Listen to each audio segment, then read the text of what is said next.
Apa bacaannya? Ada dua jenis bacaan. Satu di Al-Baqarah ayat yang 255, dikenal dengan ayat kursi. Dibiasakan baca itu pasca sholat setelah zikir yang 3 kemarin.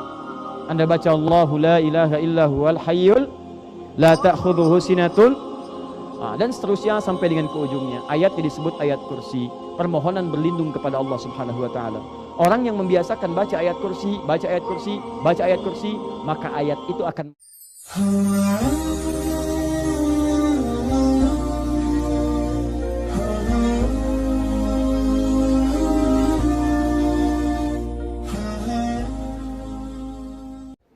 Baik, Bapak dan Ibu sekalian, saya mau bicara umum dulu ya sebelum masuk ke sini. Fokus baik-baik.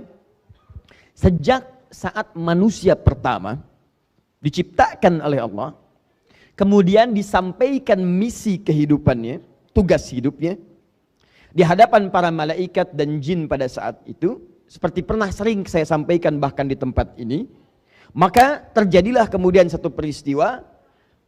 Manusia ini punya keunggulan, diberikan bekal pengetahuan, dan ditugaskan membawa misi ke bumi. Quran surah kedua Al-Baqarah ayat 30. Wa idh qala rabbuka lil malaikati inni ja'ilun fil ardi khalifah. Siapa yang ditunjuk? Manusia, Adam namanya. Wa 'allama Adam al-asma'a kullaha. Secara singkat, Adam punya kelebihan kemampuan, maka dimintakan makhluk pada saat itu untuk hormat kepada Adam sebagai, ini yang paling penting, sebagai ketaatan atas perintah Allah. Di semua perbuatan kita itu, kalau diperintahkan oleh Allah, jangan dilihat perbuatannya, dilihat perintahnya. Kalau bukan perintah Allah, gak usah kita kerjakan, cuma karena perintah kita lakukan.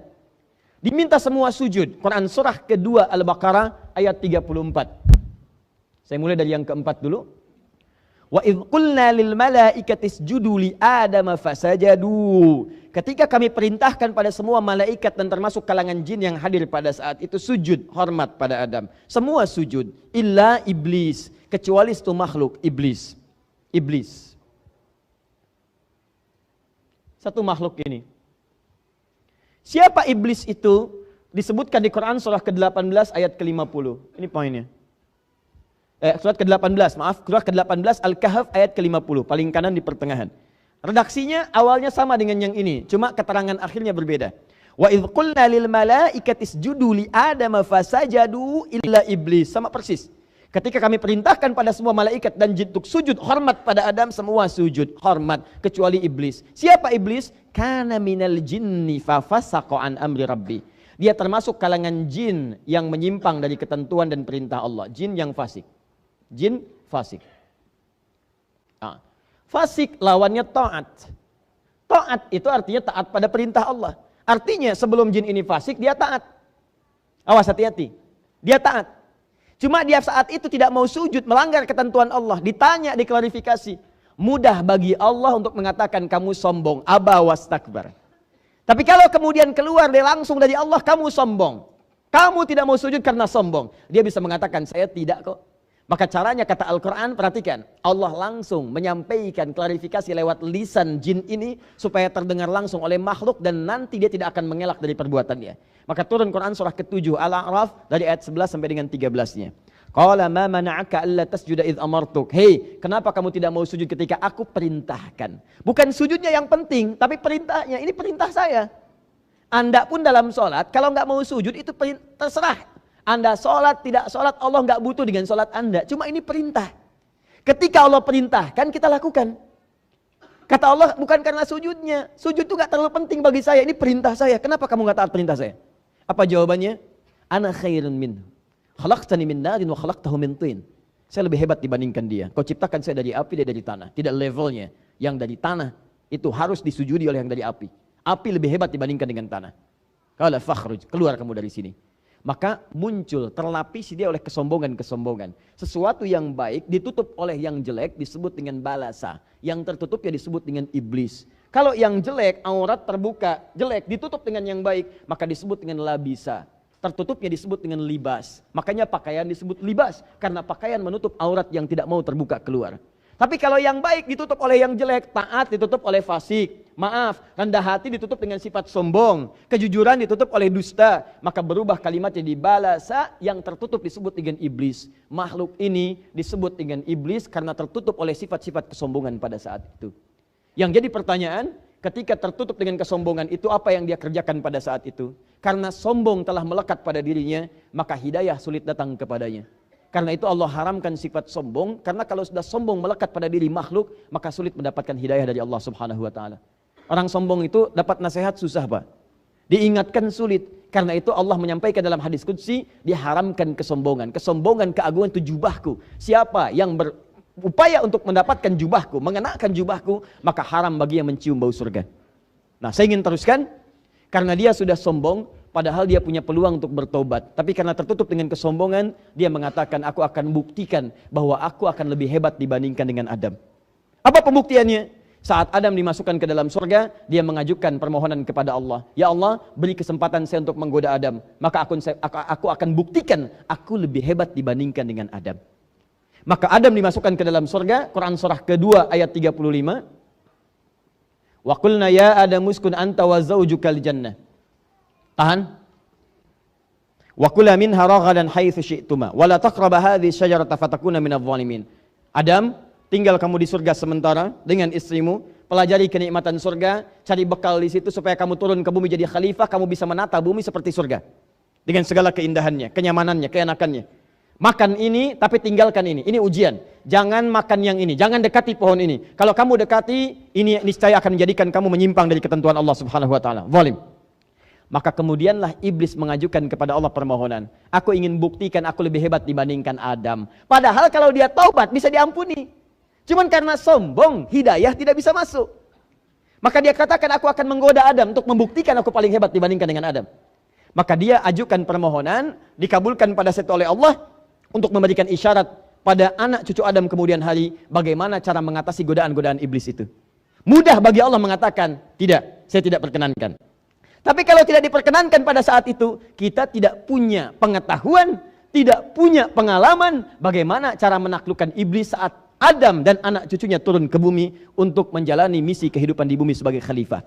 Karena itulah kemudian iblis mulai menggoda Adam, saat menggoda itulah namanya berubah. Perhatikan baik-baik.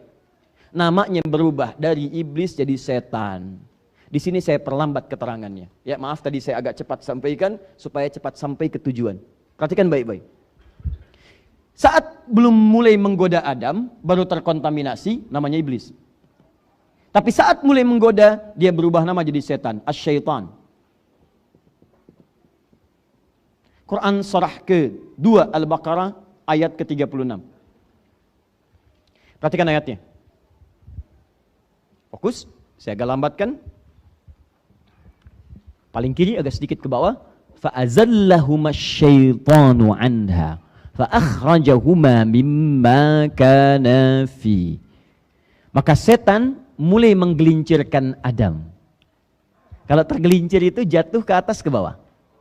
Pasti ke bawah. Tidak ada orang jatuh ke atas. Pasti ke bawah. Alhamdulillah. Jatuh ke bawah. Surga ada di mana? Di atas, di langit. Baik, di bawah langit ada apa? Bumi. Ini bahasa kiasan. Tadi di balaghah namanya majaz. Bahasa yang sangat indah. Terpeleset dari langit turun ke bumi. Ini bahasa kiasan. Maksudnya digodalah Adam itu dipelesetkan oleh Adam sehingga menjauh dari dipelesetkan oleh setan sehingga menjauh dari ketaatan kepada Allah Subhanahu wa taala. Secara singkat, iblis mulai menggoda Adam. Ketika menggoda Adam itulah berubah nama dari iblis jadi setan.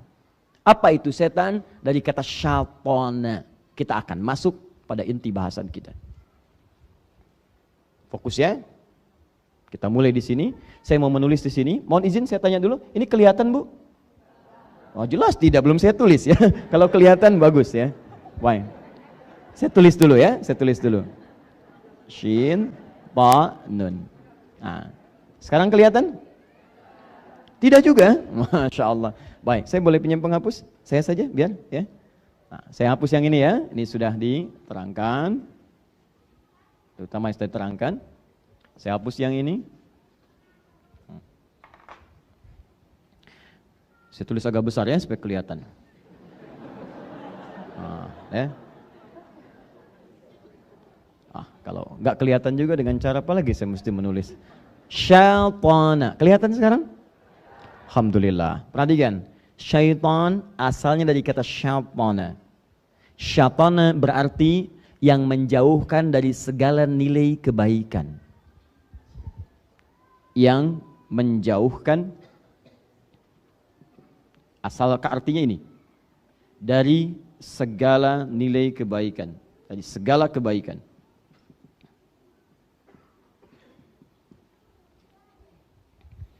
Jadi kalau Anda akan mengerjakan kebaikan, tiba-tiba ada sesuatu yang menjauhkan, jangan lakukan, jangan kerjakan, tinggalkan itu. Itu pekerjaannya saat membisiki Anda atau mengajak Anda menjauh disebut dengan syaitana.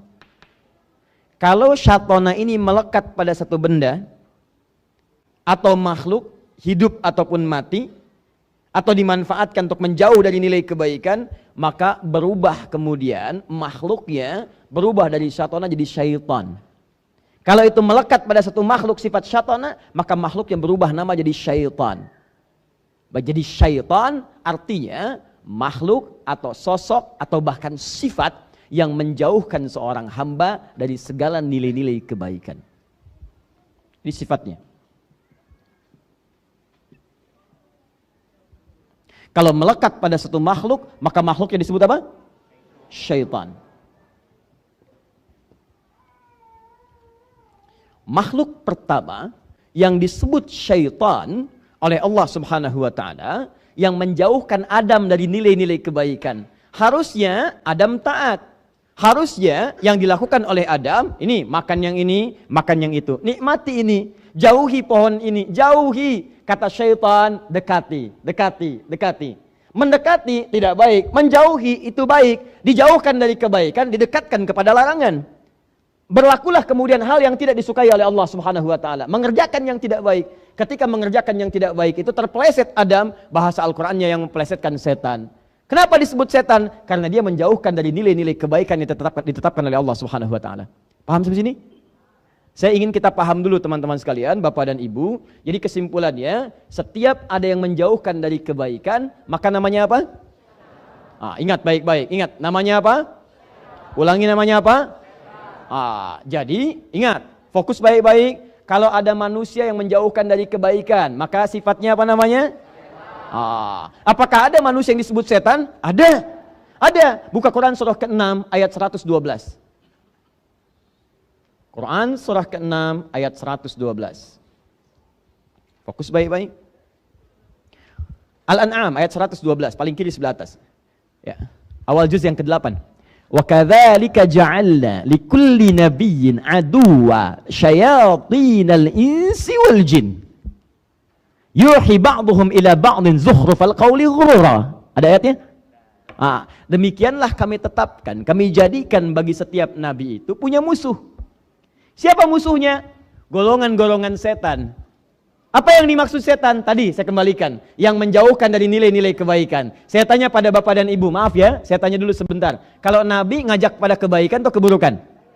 Pasti baik. Ayo sholat, ayo berkata yang baik, ayo jujur, ayo tawadhu, rendah hati, ayo terapkan nilai kebaikan dalam kehidupan masyarakat, jauhkan dari korupsi, jauhkan dari dusta, jauhkan dari fahsya, jauhkan dari yang kotor, semua baik. Cuma dia punya lawan, lawannya disebut dengan setan. Kenapa disebut setan? Karena saat Nabi mengajak pada yang baik, dia mengajak pada yang buruk. Gak benar itu, korupsi aja yuk korupsi. Gak benar itu, bohong aja yuk bohong. Gak benar itu, jorok aja yuk jorok. Ketika para Nabi mengajak pada kebaikan, maka lawannya mengajak kepada keburukan. Lawannya mengajak pada keburukan punya sifat yang melekat dengan nama yang sama, setan. Yang paling bahaya ketika disebutkan setannya disebut syayatinal insi wal jin. Setan dari kalangan manusia. Jadi sifat ini mengajak pada kejelekan ini bukan hanya melekat pada diri iblis yang asalnya jin, tapi juga bisa berpotensi melekat pada manusia. Jadi ada manusia, wujudnya manusia, tapi membawa misi-misi setan, yaitu menjauhkan ketaatan dari Allah Subhanahu wa taala. Hati-hati. Dan ini yang paling susah, setan manusia lebih susah menghadapinya dibandingkan dengan setan jin dari kalangan iblis. Paham sampai sini? Pengantarnya paham? Saya cek ibu kalau paham. Saya cek dulu ya.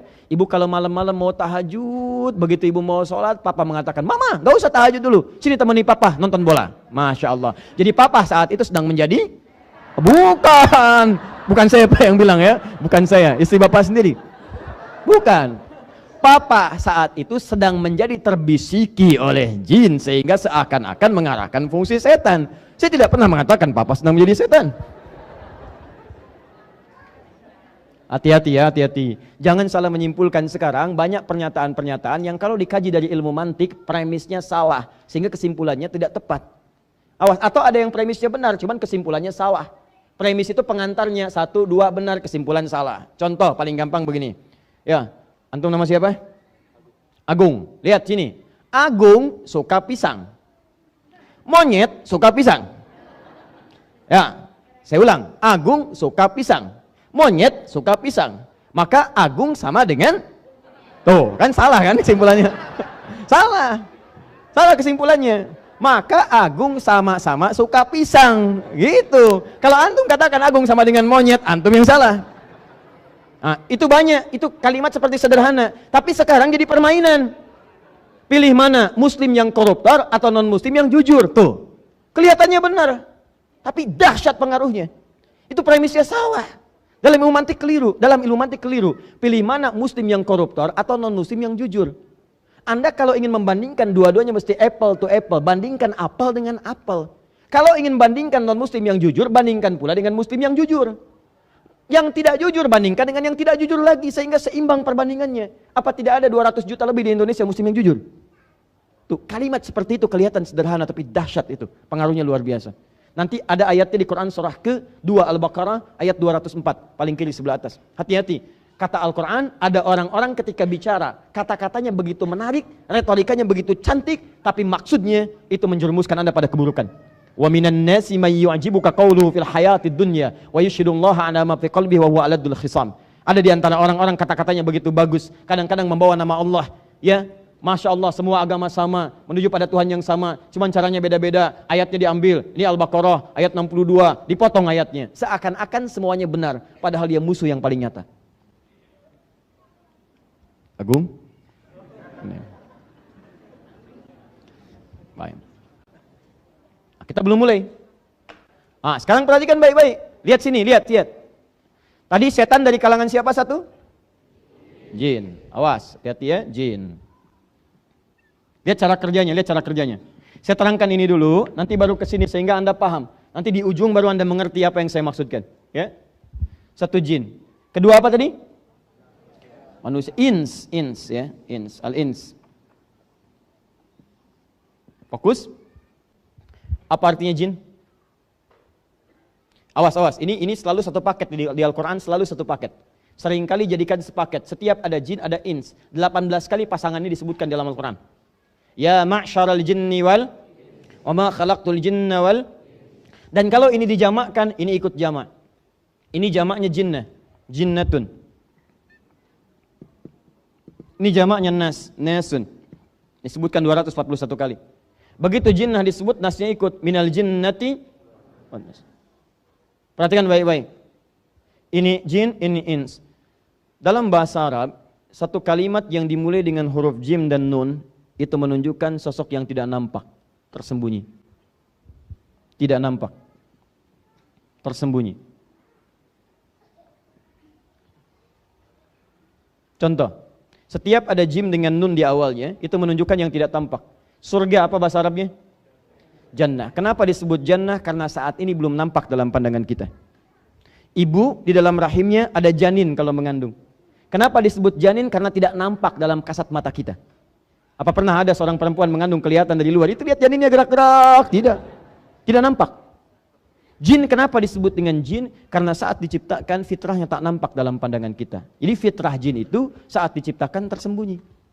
Tidak ada jin yang senang nampak. Makanya kalau ada jin melakukan penampakan, itu jin sedang keluar dari fitrah. Jin bermasalah, Pak. Yakin, jin bermasalah. Ya. Yang paling banyak masalah adalah manusia-manusia yang cari penampakan jin. Itu pasti lebih punya masalah. Pasti itu. Ya, hindari orang itu. Karena dia mencari jin yang bermasalah. Maka manusia itu pun akan mendapatkan masalah. Awas hati-hati karena fitrah jin tersembunyi. Saya turunkan pada Anda. Itu punya 3 arti. 1 tidak nampak. 2 kasar. Tidak ada jin yang sopan. Silahkan cek. Apa pernah ada orang kerasukan jin datang ke pengajian? Ustadz Adi izin ikut ngaji? Nggak ada. Orang kalau kerasukan jin, kalau bukan kata-katanya meracau, tindakannya mengacau. Keluar kata-kata yang tidak bagus, tindakan yang tidak baik, itu jin. Penampakannya itu tidak menyenangkan, sifatnya kasar, tidak lembut. Sebaliknya manusia. Awas, ins. Kenapa disebut dengan ins? Makna pertama, lawan dari kata jin, nampak. Nampak, terlihat. Makanya manusia saat dilahirkan, suaranya, tangisannya terdengar, wujudnya ada. Tidak pernah ditemukan kemudian, maaf didengar suaranya, bayinya nggak ada. Mana ya, nggak ada. Silahkan cek. Nampak. Karena itu fitrah manusia dalam kehidupan itu selalu nampak. Jadi kalau ada manusia senang sembunyi-sembunyi, maka dia sama dengan? Bukan tuh kan? Gak salah lagi ambil kesimpulan. Bukan. Sama dengan sedang keluar dari fitrahnya. Bukan sama dengan jin. Sama dengan sedang keluar dari fitrahnya. Pasti manusia ini sedang punya masalah. Seperti jin menampakkan diri atau melakukan penampakan sedang punya masalah, maka manusia yang senang sembunyi-sembunyi pasti punya masalah dalam hidupnya. Silahkan ibu cek. Biasanya papa masuk lewat pintu depan, sekarang sembunyi-sembunyi lewat pintu belakang. Handphone sembunyi-sembunyi, bawa kamar mandi, buka-buka gitu kan di situ. Sembunyi-sembunyi. Masuk kantor sembunyi-sembunyi. Ke masjid sembunyi-sembunyi. Tiba-tiba keluar lewat kotak infak, ya dan sebagainya. Nah, ini menunjukkan pasti manusia itu punya masalah. Pasti punya masalah karena setiap kebaikan itu orang senang mengerjakan. Ketika seseorang bersembunyi dari kebaikan, ada sesuatu yang salah dalam dirinya. Kaidah umumnya demikian. Yang kedua, manusia itu lembut. Asalnya nggak ada yang kasar. Lembut, baik. Karena itu ketika dia melakukan kesalahan, hati kecilnya akan menolak. Karena sifat kelembutannya. Tidak percaya silahkan, saya sering contohkan kalimat ini. Keluar dari sini pakai sendal orang. Begitu dipakai oleh Anda, hati kecil Anda akan berkata, itu tidak benar. Jangan lakukan, itu bukan punya kamu. Pasti menolak. Ketika Anda berkata kasar, nggak percaya silakan ya, pulang dari sini punya masalah, Anda berkata kasar pada istri, setelah berkata hati Anda akan mengatakan, kenapa kamu berkata yang kasar? Apa nggak bisa kamu katakan yang lembut? Kalau bisa kamu katakan sayang, katakan cinta, kenapa kamu katakan putus? Catat. Bapaknya nyatet di belakang. Bisa, keluar. Gak enak, rasanya gak enak. Nah teman-teman sekalian, fokus ini. Ini jin, ini ins. Kenapa saya terangkan dulu seperti itu? Supaya Anda tahu, ketika dua makhluk ini berpeluang menjadi setan, menjauhkan hamba Allah dari ketaatan kepada Allah, maka Anda perlu ketahui, sifatnya ada dua. Mungkin itu jin, tadi disebutkan, artinya tak nampak dalam pandangan. Di cara kerja setan itu, yang pertama kali dia lakukan adalah memberikan godaan langsung dari sisi yang tidak Anda ketahui. Cuman terdengar was-wasnya. Perhatikan, was-was itu bisikan-bisikan yang tak nampak langsung. Pada awalnya tak nampak langsung. Fokus ini. Ketika pertama kali setan disebut dengan jin, itu artinya cara kerja setan yang pertama memberikan bisikan-bisikan kepada jiwa kita dari sisi yang tidak kita lihat. Seakan-akan sudah ada bisikannya dalam dirinya. Kalau Anda merasakan bisikan seperti itu, maka yang sedang bekerja namanya setan dari kalangan jin. Ini satu. Paham? Pernah mendengar bisikan ini? Azan berkumandang, Allahu Akbar, Allahu Akbar. Sudah selesai, la ilaha illallah. Selesai, tiba-tiba ada bisikan, salat nomor 2, nomor 1, terusin dulu aja makannya.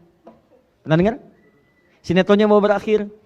Padahal orangnya tak nampak dalam pandangan kita. Sosoknya gak kelihatan. Itu artinya ada jin yang sedang berperan, membisikkan-bisikan pada diri kita. Itu setan, dari kalangan iblis.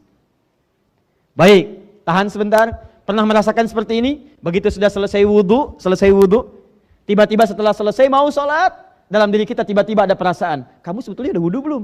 Kayaknya batal nih tadi. Kayaknya batal kamu. Pernah punya perasaan begitu? Pertanyaan saya, kelihatan gak yang membisikkan itu? Enggak, itu jin. Setan dari kalangan jin. Baik, pernah punya perasaan begini setelah ibu pulang dari mall, sampai ke rumah, ngobrol malam dengan suami, tahu nggak tadi ada tas bagus banget saat di mall? Pernah begitu? Nanti suami ibu mengatakan, mah, tas itu kan fungsinya cuma untuk menampung barang-barang yang ringan, ada uang, ada kartu, ada macam-macam, ada mushaf, sederhana nggak apa-apa mah, yang penting bisa mengantarkan mama ke surga. Kata mama, iya Pak ya, betul. Tapi yang tadi juga bagus kok Pak, bisa mengantarkan ke surga. Anda pulang dari pasar, ada barang yang diingat. Anda pulang dari mall, ada barang yang ingin dibeli. Tidak terbeli, masuk dalam pikiran. Pernah begitu? Baik, itu setan, ada setannya, kalangan jin. Fokus, awas hati-hati. Pernah menemukan DKM berselisih di masjid? Pernah itu ada setan dari kalangan jin. Awas, hati-hati. Pernah antum di kantor ada dorongan-dorongan untuk berbuat yang tidak pantas? Baik, kalau antum sudah naik levelnya, ada sekretarisnya, Masya Allah, satu ruangan dengan sekretaris laki-laki perempuan? Perempuan. Lihat ibu di rumah cuma 3 jam, sekretaris 8 jam, boleh masuk.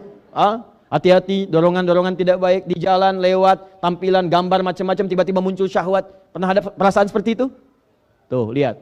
Antum kalau lihat iklan shampoo, yang dilihat shampoo-nya apa orangnya? Tuh. Ada setannya. Tapi tak nampak. Jadi seakan-akan dorongannya dalam jiwa. Ada dorongan sesuatu muncul dalam diri kita tuh. Siapa itu? Yang mendorong itu pada keburukan, jelas namanya setan. Kalau tak nampak berarti jin. Jadi cara kerja setan yang pertama, dia membisikkan langsung pada jiwa kita tanpa perantara. Dan itu disebutkan janjinya dalam Al-Quran surah keempat An-Nisa ayat ke-117 sampai dengan 118. Kalau dibaca dari ayat 116 ya akan nyambung sampai ke bawah. La'anahullah. Setan dilaknat oleh Allah. Setelah dia mengajukan proposal kepada Allah untuk menggoda Adam, diusir dari surga, dia mengatakan, izinkan saya turun ke bumi, sama-sama menggoda. Saya ingin buktikan saya lebih hebat daripada Adam dan keturunannya. Keturunan saya, kata iblis, akan lebih hebat dibandingkan Adam dan keturunannya. Maka dia ingin buktikan dengan menggoda anak cucu Adam. Maka turun mereka semua ke bumi. Quran surah kedua ayat 38. Qul nahbitu minha jami'a. Turun kalian semua ke bumi. Tapi ada janji Allah yang diberikan kemudian kepada anak cucu Adam sebagai benteng dari setan. Nanti kita akan lihat. Nah, saat diturunkan itulah setan dilaknat, dia berjanji kepada Allah. Lihat kalimatnya. La'anahullah. Wa qala la'attakhidanna min ibadika nasiban mafruḍa. Dia dilaknat oleh Allah, kemudian dia berjanji bersumpah di hadapan Allah. Lihat kalimatnya. Saya bersumpah ya Allah, saya akan manfaatkan bagian dari tubuh manusia untuk saya goda secara langsung. Digoda secara langsung tanpa perantara. Bagian dari tubuh manusia itu yang disebut dengan nafsu namanya. Nafsu. Nafsu nama lainnya disebut dengan fujur. Jadi kalau nafsu itu dalam dirinya, rambatannya disebut fujur. Jadi dia masuk ke dalam nafsu. Nah, nafsu. Kalau nafsu sudah dikuasai oleh setan, nanti dia akan merambat keburukan, memberikan sinyal-sinyal buruk. Buka Quran surah ke-12 ayat 53. Wa ma ubarri'u nafsi innan nafsa la'ammaratun bisu. Saya tidak bisa menjadikan diri saya suci karena ada nafsu. Nafsu itu seringkali mengarahkan pada keburukan. Siapa yang mengarahkan? Setan. Dia masuk ke nafsu, dia bisikan. Nah, ketika itu merambat masuk ke mata, maka mata melihat pada yang tidak baik. Masuk ke lisan, lisan bicara pada yang tidak baik. Masuk ke tangan, tangan mengerjakan hal yang tidak pantas. Masuk ke kaki, kaki berjalan dengan cara yang tidak elok, tidak baik. Maka rambatannya disebut dengan fujur. Nama lain nafsu itu fujur. Saat kita tercipta sudah ada fujur dalam diri kita. Quran surah ke-91 ayat 7 sampai 10. Wa nafsi wa ma sawwaha fa alhamaha fujuraha wa taqwaha. Fokus. Ingat baik-baik. Maka yang pertama kali dilakukan oleh setan, dia akan menggoda langsung ke dalam jiwa manusia yang disebut dengan nafsu. Dia akan manfaatkan nafsu. Masuk ke nafsu. Nih. Awas, lihat baik-baik. Hati-hati ya, hati-hati. Mau sholat, masuk nafsu, bisa gagal sholat. Mau tahajud, digoda lewat nafsu, bisa gagal tahajud. Mau baca Quran, dibikin ngantuk. Ya, mau sedekah, dibikin takut miskin. Mau dibuat kemudian macam-macam, dibuat supaya menjauh dari segala nilai kebaikan. Mau berbuat baik silaturahim, diputus dengan pertengkaran, diputus dengan perselisihan. Mau datang ke pengajian, datang bisikan-bisikan yang menjauhkan dan sebagainya. Bahkan yang paling dahsyat, peserta pengajian satu dengan yang lain bisa dibuat berantem, berselisih, saling menjelekkan dan sebagainya. Dia tidak sadar dia sedang dikuasai oleh setan. Kalau Anda tidak kenal setan yang mana yang menggoda Anda, maka disitulah bencananya akan muncul. Anda sulit untuk menghindarinya. Maka dari itu Bapak dan Ibu sekalian, teman-teman sekalian, pertama kali kita diajarkan pasca sholat untuk berlindung kepada Allah Subhanahu wa ta'ala dari segala jenis setan yang kemungkinan akan selalu lekat menggoda dalam kehidupan kita. Awas, setiap selesai sholat.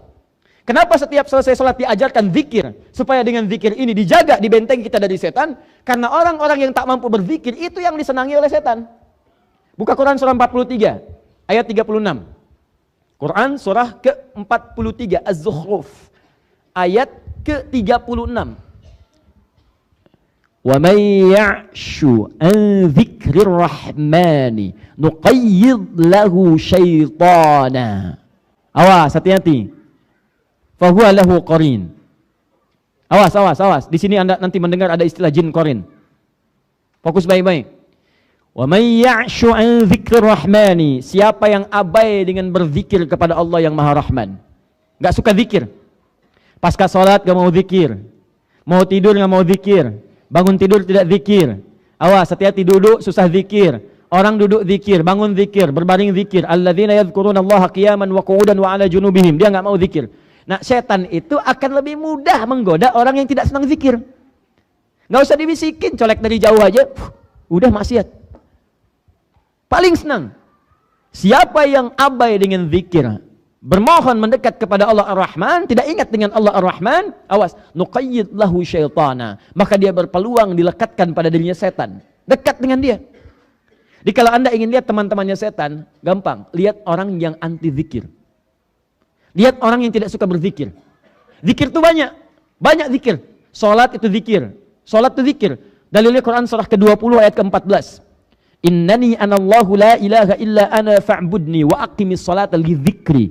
Saya Allah, tidak ada Tuhan selain saya, sembah saya. Bagaimana cara menyembahnya Allah? Cara menyembah kepada Allah, cara menyembah kepada Allah, lihat, tunaikan salat sebagai zikir kepadaku. Di orang yang tidak pernah senang dengan salat, enggak senang salat, itu tandanya orang itu mudah untuk dilekati oleh setan. Makanya panggilan salat yang tidak disenangi oleh setan, sangat tidak disenangi. Lihat hadisnya di Abu Daud. Begitu adzan dikumandangkan, setan lari. Idza udzina fafarra syaitanu wa alaihi duratun. Kalau adzan dikumandangkan maka setan akan lari meninggalkan anak Adam sambil terbirit-birit. Lari dia. Makanya jangan heran Anda jalan dengan teman Anda non muslim, adzan berkumandang, yang non muslim bisa berkata, "Mas, apa enggak salat dulu, kan sudah adzan?" Setannya lari, sedang tidak ada. Wa idza thuwiba fa'ada, ketika adzan selesai setan balik lagi menggoda. Yang muslim bisa jawab, "Tenang aja, baru adzan belum qomat." Balik. Datang. Jadi kalau orang-orang selalu meninggalkan sholat, jauh kemudian dari zikir kepada Allah, maka apa yang terjadi? Mudah dikerjai oleh setan, maka muncullah keburukan dalam dirinya. Bentuknya bisa dua, bisa fahsya, pornografi, porno aksi, LGBT, kata-kata jorok, hal-hal yang buruk, itu disebut dengan fahsya. Bisa mungkar, hoax itu mungkar, dusta itu mungkar, berselisih itu mungkar, merampok mungkar, membunuh apalagi mungkar. Makanya ketika Anda sholat, apa faedahnya? Menekan setan dan menjauhkan perbuatan fahsya dan mungkar. Turun Quran surah ke-29 ayat ke-45. Innas sholata tanha anil fahsyai wal munkar. Tuh, lihat, cek. Maaf Bapak Ibu, bacaan Al-Quran termasuk zikir. Apa dalilnya? Quran surah ke-15 ayat 9. Paling kanan pertengahan. Inna nahnu nazzalna dzikra wa inna lahu lahafizun. Kata Allah, kami yang telah turunkan Al-Quran sebagai zikir. Zikir. Dan kami yang menjaga Al-Quran itu. Bahkan kalau Anda bukan sekedar baca menggunakan mushaf, Anda menghafalkannya. Hafalkan yang pendek-pendek dulu, hafalkan yang mudah-mudah dulu. Begitu Anda hafalkan, Anda ulang-ulang. Itu saat mengulang bacaan Quran, Anda sedang berzikir. Karena penghafal Quran disebut sedang berzikir. Quran surah ke-54, ayat 17, ayat 22, ayat 32, ayat ke-40. Walaqad yassarnal Qur'ana lidzikri fahal mim muddakir. Kami mudahkan Al-Quran untuk diingat, dihafalkan. Ketika Anda menghafal Quran sedang disebut sebagai zikir. Zikir, zikir, zikir. Nah, jadi kalau Anda sering baca Quran, apalagi sering menghafal Quran, membacakan ayat-ayat pendek yang dihafal, surah-surah pendek, begitu lekat dengan Quran, salah satu manfaatnya, Anda akan langsung dijaga oleh Allah dari lekat-lekat setan yang mungkin menggoda kehidupan Anda. Singkatnya, kalau ingin dibentengi oleh Allah langsung dari setan, di antara caranya, maka rajinlah berzikir. Di antara zikirnya, cari ayat-ayat Quran, surah-surah Quran, yang saat dibacakan, memohon perlindungan langsung kepada Allah supaya dijauhkan dari godaan setan ini. Karena sepanjang hidup, maaf ya, selama kita hidup, mustahil kita bisa menghindar dari godaan setan. Tapi kita bisa membentengi diri kita dari setan supaya dia lemah untuk menggoda diri kita. Paham sampai sini? Nah, sekarang pertanyaannya, Ustadz, kalau Ustadz katakan ada surah-surah dalam Al-Quran yang saat kita baca akan dilindungi oleh Allah kita dari godaan-godaan setan, surat apa saja itu? Bagaimana cara mengamalkannya? Maka disebutkanlah di contohnya Abu Daud, nomor hadis 1523, juga An-Nasai, nomor hadis 1337. Apa bacaannya? Ada dua jenis bacaan. Satu, di Al-Baqarah ayat yang 255, dikenal dengan ayat kursi. Dibiasakan baca itu pasca sholat, setelah zikir yang 3 kemarin. Anda baca Allahu la ilaha illa huwal hayyul la ta'khudhuhu sinatun, dan seterusnya sampai dengan ke ujungnya. Ayatnya disebut ayat kursi, permohonan berlindung kepada Allah Subhanahu wa taala. Orang yang membiasakan baca ayat kursi, baca ayat kursi, baca ayat kursi, maka ayat itu akan melempar setan yang menggoda dia di sekitarannya. Bukan tidak menggoda, sebelum menggoda Allah jauhkan. Sehingga seakan-akan Anda tidak tergoda. Mau sholat, orang lain sudah adzan, masih nunggu qomat. Anda sebelum adzan sudah siap-siap. Karena setan gak punya kemampuan menggoda Anda. Ya ini kelihatan seperti biasa, tapi kalau Anda biasakan Allahu la ilaha illa huwal hayyul qayyum la ta'khudhuhu sinatun wa la naum lahu ma fis samawati wa ma fil ardh, sampai dengan ujungnya, maka kebiasaan itu akan bersemayam dalam diri Anda, menjadikan Anda terlindungi. Begitu setan akan menggoda, maka dijauhkan oleh Allah Subhanahu wa taala. Silahkan cek hasilnya. Kalau nggak percaya silahkan cek hasilnya. Ayat itu akan melempar setan seketika. Lempar. Ya, kalau dia nggak mau menjauh, lempar sekalian dengan kursinya, bukan dengan ayatnya saja.